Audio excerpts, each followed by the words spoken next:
कान्हों का होटल का रहायशी कमरों की दीवार की लकड़ी के तख्तों से बनी हुई थी, जो यहाँ के मखसूस तर्ज तामीर की निशानदेही करती थी। अगर कोई ही चाहता तो दीवार के साथ कान लगाकर साथ वाले कमरे की आवाज़ सुन सकता था। इस वक्त भी यहाँ यही तमाशा हो रहा था। जेफरे शेव बनाने के साथ साथ बराबर वाले कमरे से आने वाली आवाज़ें भी सुन रहा था। अब बस भी करो, ऐसी खौफनाक बातें मत करो, एक औरत की आवाज़ सुनाई दी। मैं बातें नहीं कर रहा, तुम्हें अपना ख्वाब सुना रहा हूँ। ये आवाज़ किसी मर्द की थी। ये ख्वाब नहीं है, तुमने मुझे डराने के लिए खुद से कोई कहानी बनाई है। औरत का लहजा शिकायत भरा था। नहीं, मैं सही कह रहा हूँ। मैंने वाकई में ये ख्वाब देखा है कि एक औरत यहाँ इसी जगह पर अपने बालों में कंघी कर रही है।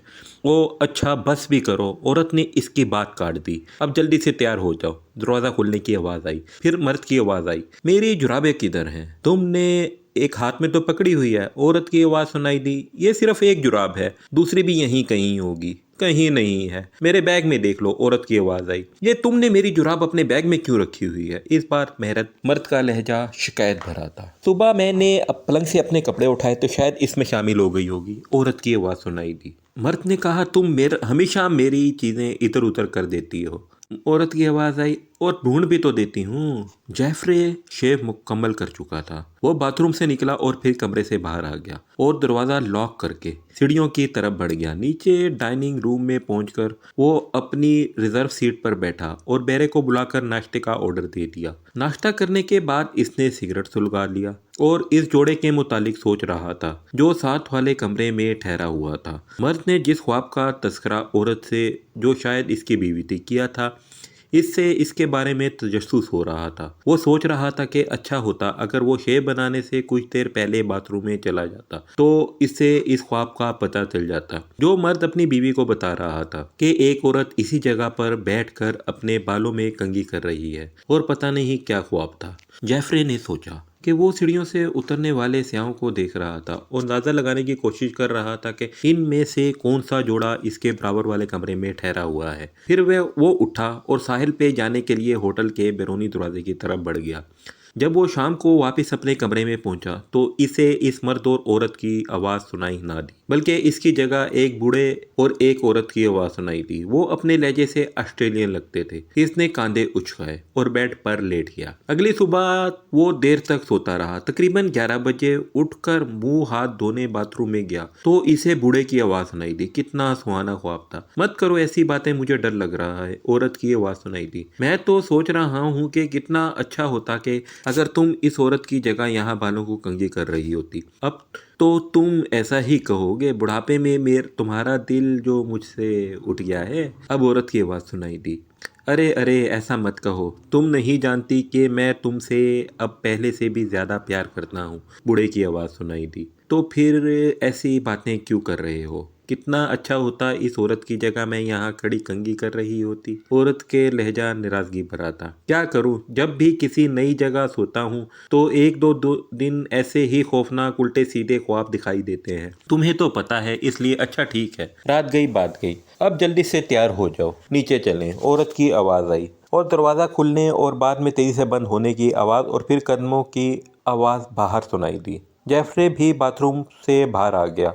इसके चेहरे पर हल्की सी सोच के इस आसार उभर आए थे। हैरत भरी सोच के साथ वाले कमरे में ठहरा ये जोड़ा भी वही बातें कर रहा था जो इसने पिछली सुबह पहले वाले मियाँ बीवी के मुंह से सुनी थी। दोनों किसी ख्वाब का तस्करा कर रहे थे कि एक लड़की यहाँ खिड़की में अपने बालों में कंघी कर रही है और काश मैं कुछ देर पहले उठ गया होता तो मुझे इस ख्वाब का मुकम्मल पता चल जाता। जेफरे के दिल में ख्वाहिश पैदा हुई। इसने लिबास बदला और नीचे डाइनिंग हॉल में आ गया। इसने पूरे हॉल में नजर दौड़ाई, लेकिन इसे ऐसा कोई शख्स दिखाई ना दिया जो अटेलवी कौमियत का हो और उम्र में भी ज्यादा हो। लगता है कहीं और नाश्ता करने चले गए हैं, जेफर ने सोचा और फिर वो उठा और काउंटर की तरफ बढ़ गया। काउंटर पर क्लर्क से इसने किसी ऑस्ट्रेलवी जोड़े के मुतालिक पूछा। हाँ, वो मिस्टर एंड मिसेस कॉर्डल हैं, लेकिन ऑस्ट्रेलियावी नहीं है, न्यूजीलैंड के बाशिंदे हैं, शायद रात तक आ जाएं। क्लर्क ने कहा। फिर वो बोला, और वो कमरा अगली रात के लिए फिर बुक हो चुका है। आपको कोई एतराज़ तो नहीं, क्योंकि आपकी बेगम अभी तक फिनलैंड से वापस नहीं आई, इसलिए मैं इसे दोबारा बुक कर लिया है। बहुत बहुत शुक्रिया। वो दरअसल इन दिनों सीज़न है और हमारा होटलिंग का काम अरूज पर होता है, काउंटर पर क्लर्क ने कहा। शुक्रिया की कोई बात नहीं है, इसमें मुझे भी तो फ़ायदा हो रहा है, मेरा किराया बच रहा है, जैफर ने खंदा पेशानी से कहा और फिर वापस अपनी टेबल की तरफ बढ़ गया। आज इसने साहिल पर ना जाने का फैसला किया था। टेबल पर बैठकर सिगरेट सुलगा लिया और होटल के बैरूनी दरवाजे की तरफ बढ़ने लगा। वो सोच रहा था कि पता नहीं वो न्यूजीलैंड का जोड़ा किस वक्त वापस आ जाए। वो इनसे जान पहचान करके किसी बहाने इस ख्वाब के बारे में ज़रूर पूछेगा जो बूढ़े ने देखा था और अपनी बीवी को बता रहा था। इसे पता था कि जब वो इसे ख्वाब के मुतालिक पूछेगा तो वो यकीनन इससे पूछेंगे इसे इस बारे में कैसे पता चला। जब इन्हें मालूम होगा तो वो पूछकर इनकी बातें सुन रहा था तो वो यकीनन बुरा मनाएंगे, लेकिन इसे इस बारे में इस कदर फ्रस्ट्रेशन थी कि इसने तय कर लिया था कि वो बूढ़े से माफ़ी मांग लेगा, लेकिन इनसे इस ख्वाब के मुतालिक ज़रूर पूछेगा। यही सोच लिए वो वहीं डाइनिंग टेबल पर बैठा रहा। इसने दोपहर का खाना भी वहीं टेबल पर मंगवा लिया, फिर रात का खाना भी, लेकिन वो ना आए। रात के 11 बजे गए। जैफर की आंखें नींद से बंद होने लगी। वो उठा और अपने कमरे में आ गया। पलंग पर लेटते ही इसे नींद आ गई। अगले दिन वो मामूल के से थोड़ा जल्दी उठ गया। इसने घड़ी देखी, अभी दिन के 10 बज रहे थे। वो उठा और बाथरूम की तरफ बढ़ गया। वहां जाकर इसने दरमियानी दरवाजे से अपने कान लगा दिए। वो सोच रहा था कि आज भी बराबर वाले कमरे में जोड़े ने किसी ख्वाब के मुतालिक बात की तो वो इस वक्त इसके कमरे में चला जाएगा और मर से पूछेगा इसने क्या देखा ख्वाब। एक लड़की ड्रेसिंग टेबल के सामने बाल बना रही है और फिर इसमें के बाद क्या होता है वो ये जाने बगैर वापस नहीं आएगा, चाहे इसकी शिकायत होटल की इंतजामिया से कर दें। यही सोचते हुए वो दरवाजे से कान लगाए खड़ा था, लेकिन काफी देर गुजर गई। इसे कोई आवाज सुनाई ना दी। जैफर ने सोचा शायद रात वाली बुकिंग कैंसिल हो गई, वो कमरा इस वक्त खाली हो। ये सोचकर वो बाथरूम की तरफ बढ़ गया। गरम गरम पानी से नहाकर वो बाथरूम से बाहर निकला और कपड़े पहन रहा था कि इसे एक नौजवान लड़की की आवाज सुनाई दी। लेकिन अगर तुम मुझे नहीं बताओगे तो मैं हमेशा के मुतालिक हैरान रहूंगी कि तुमने ख्वाब में क्या देखा था, औरत कह रही थी। जैफर के कान खड़े हो गए तो तेजी से दरमियानी दरवाजे की तरफ बढ़ा। दरवाजे के साथ कान लगाकर खड़ा हो गया। रात को देखा हुआ ख्वाब अगर नाश्ते से पहले किसी को बता दो तो वो ख्वाब सच साबित हो जाता है। एक नौजवान आदमी की आवाज सुनाई दी। तो फिर पानी पी कर नाश्ता कर लो और मुझे इस ख्वाब के मुतालिक बताओ। यहाँ अपनी वर्दी का रोब किसी पर मत ना डालना। लड़की की आवाज़ आई। मतलब ये कि यहाँ अपनी ये पुलिस कमिश्नर की वर्दी पहनकर ना घूमना फिरना। लोग तो रोप में आ जाएंगे लेकिन हमारी तफरी ख़राब हो जाएगी। ऐसा कुछ नहीं होगा, तुम समझा करो। जब मैं पुलिस कमिश्नर की वर्दी में नौजवान के अल्फाज अधूरे रह गए। लड़की ने इसकी बात काट दी थी। कोई वर्दी वगैरह नहीं, बस कोई खूबसूरत सा सूट पहनकर मेरे साथ चलना।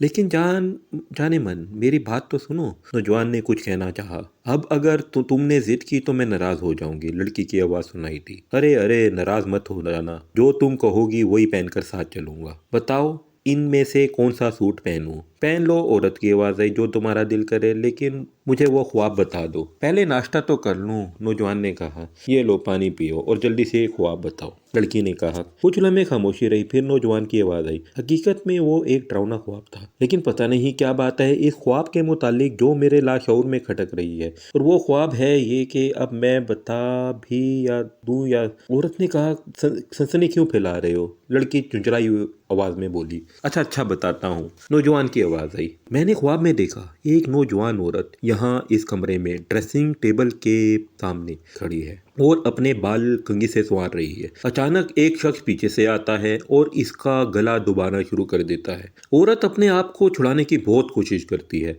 लेकिन वो मर्द इसका गला घोंटकर इसे जान से मार डालता है। और फिर वो मर्द आईने के सामने खड़ा हो जाता है और औरत की कश्मकश से अपने लिबास पर पड़ने वाली सलवटें ठीक करने लगता है।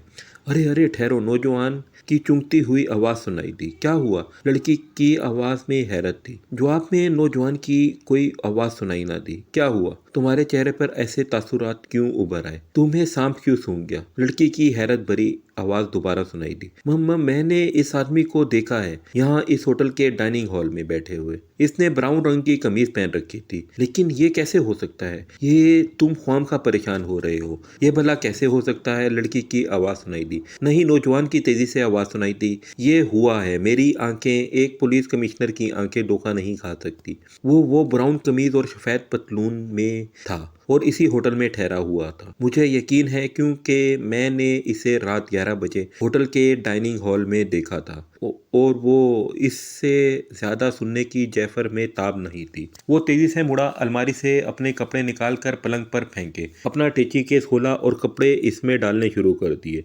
इसके हाथ इंतहाई तेजी से चल रहे थे। टेची केस बंद करके इसने फुर्ती से एक सूट पहना और फिर दरवाजे की तरफ बढ़ गया। दरवाजा खोलकर इसने साथ वाले कमरे के दरवाजे की तरफ देखा और फिर तेजी से सीढ़ियों की तरफ भाग पड़ा और डाइनिंग हॉल में मौजूद काउंटर क्लर्क से इसे हैरत से देखा। मेरी बीवी का फोन आया, वो वापस नहीं आ रही। इसने मुझसे कहा है कि मैं पहुंच जाऊं। जैफर ने हैरत से अपनी तरफ देखते हुए काउंटर वाले क्लर्क से कहा, कोई बात नहीं सर, मैं आपके 7 दिन का बाकी किराया लौटा दूंगा। काउंटर क्लर्क ने कैश रजिस्टर खोलते हुए कहा, नहीं, इसकी जरूरत नहीं, तुम रख लो। जैफर ने तेज लहजे में कहा और फिर तेजी से होटल के बैरूनी दरवाजे की तरफ बढ़ गया। काउंटर क्लर्क खुशी और हैरत से इसे देखता रह गया। होटल से बाहर आकर इसने पैदल ही एक तरफ बढ़ना शुरू कर दिया और फिर थोड़ी ही देर बाद इसने बाकायदा भागना शुरू कर दिया और इर्द गिर्द से गुजरने वाले पैदल लोग और टैक्सियों में बैठने वाले अफराद से हैरत से देख रहे थे। लेकिन जैफर को किसी बात की परवाह नहीं थी। वो इस जगह से दूर भाग जाना चाहता था। इस वक्त से पहले जब वो पुलिस कमिश्नर नीचे डाइनिंग हॉल में आकर इसे ब्राउन कमीज और सफेद पतलून वाले के मुतालिक पूछताछ करता, इसे पता चल जाता कि ब्राउन कमीज वाला हुलिये का आदमी जो इसने रात को वहां देखा था, यहीं इसी होटल ऊपर वाले कमरे में ठहरा हुआ है। जब वो मजीद तफ्तीश करता तो इसे पता चल जाता दर हकीकत ये दोनों कमरे इस आदमी ने ही किराए पर लिए हुए हैं। लेकिन इसकी बीवी के चले जाने से इसने एक कमरा होटल के किराए पर चढ़ा दिया है और पुलिस कमिश्नर जैसा शकी मजाज इसे कुछ बैद ना था कि वो इसे ख्वाब समझकर नजरअंदाज करता, ना कि होटल के डाइनिंग हॉल में आकर इससे तफ्तीश शुरू कर देता, जैसे इसने 11 बजे डाइनिंग हॉल में देखा था। ब्राउन कमीज पहने हुए जैफर ने तस्वर में पुलिस कमिश्नर को काउंटर क्लर्क से बात करते हुए देखा। इसकी बीवी का हुलिया कैसा था? जैफर दिमाग में पुलिस कमिश्नर के अल्फाज गूंजे। गोरा रंग, घुंघराले बाल, नैन नक्श से मलेशियन लगती थी और इसके दाएं गाल पर तिल भी था। बहुत खूबसूरत थी। काउंटर क्लर्क के अल्फाज जैफर के ज़हन में गूंजे और इसने अपने दौड़ने की रफ्तार मजीद तेज कर दी। इसके साथ वाले कमरे में जो दर हकीकत पहले जैफर के पास ही था, ठहरने वाले पहले 2 मर्दों ने तो सिर्फ ख्वाब में इस औरत की पुश्त देखा थी। वो ड्रेसिंग टेबल के सामने खड़ी बाल संवार रही थी और एक शख्स पीछे से आकर इसका गला घोंटना शुरू कर देता है। लेकिन इस पुलिस कमिश्नर ने इस शख्स को भी ख्वाब में देखा था और जैफर को मालूम था और ख्वाब वाला वो शख्स कोई और नहीं, वो खुद जैफर था। इसे पता नहीं था कि पुलिस कमिश्नर एक सख्त नज़र है और इससे सब कुछ अगलवा लेगा। इससे पहले कि इसका पुलिस कमिश्नर से सामना होता और पुलिस कमिश्नर इसकी घबराहट से इसे के झूठ को भांप लेता और फिर इसे तफ्तीश के लिए हिरासत में ले लेता। लिहाजा वो इस जगह से दूर भाग जाना चाहता था, बहुत दूर। वो मुजरिम ज़रूर था लेकिन आदि मुजरिम नहीं। इसने पुलिस के टॉर्चर रूम के मुतालिक बहुत कुछ सुन रखा था और इसे यकीन था कि इस टॉर्चर रूम में हकीकत में इसकी असलियत इसकी से अगलवा ली जाएगी। पुलिस को पता चल जाएगा कि इसकी बीवी होनलो नहीं गई बल्कि इसने इसे कत्ल कर दिया है और वो इस वक्त आने से पहले यहाँ से बहुत दूर भाग जाना चाहता था।